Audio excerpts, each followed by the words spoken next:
আসসালামু আলাইকুম। আজ দেখাবো করলা ভাজি। ভাবছেন করলা ভাজি আবার কি দেখানোর আছে, কিন্তু আমার ভালো লাগলো তাই আপনাদের সাথে শেয়ার করলাম।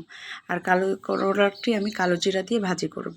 কালো জিরা স্বাস্থ্যের জন্য খুবই উপকারী একটি জিনিস।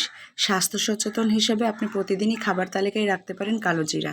তাই আমি করলা ভাজিতে ব্যবহার করেছি কালো জিরাটা। প্রথমে তেল গরম করে তার মধ্যে আমি দিয়ে দিলাম 1 চা চামচ পরিমাণ কালো জিরা। কালো জিরাটা বেশি ভাজবো না, কারণ বেশি ভাজলে তিতা হয়ে যায়। এরপর আমার ধুয়ে কেটে রাখা করলা দিয়ে দিচ্ছি।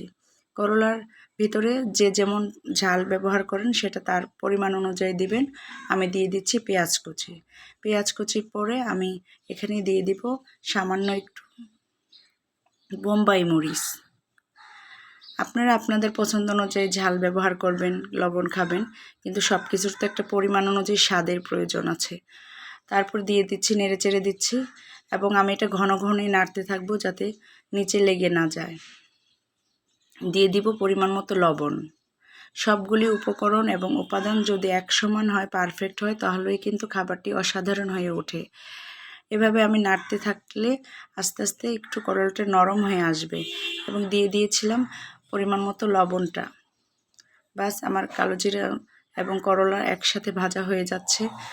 আর আমি জালটা বাড়তি দিয়ে রাখবো, করলাটা ঢাকবো না, তাহলেই কালারটা সুন্দর থাকবে।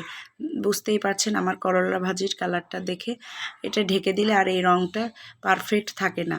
তাই আমি না ঢেকে জুড়ে জাল দিয়ে তাড়াতাড়ি করে ভেজে নিয়েছি। হয়ে গেল আমার পারফেক্ট কালো জিরায় করলা ভাজি। আপনিও করে নিতে পারেন আমার রেসিপিটি দেখে। ইনশাল্লাহ সবাই ভালো থাকবেন, সুস্থ থাকবেন। আল্লাহ।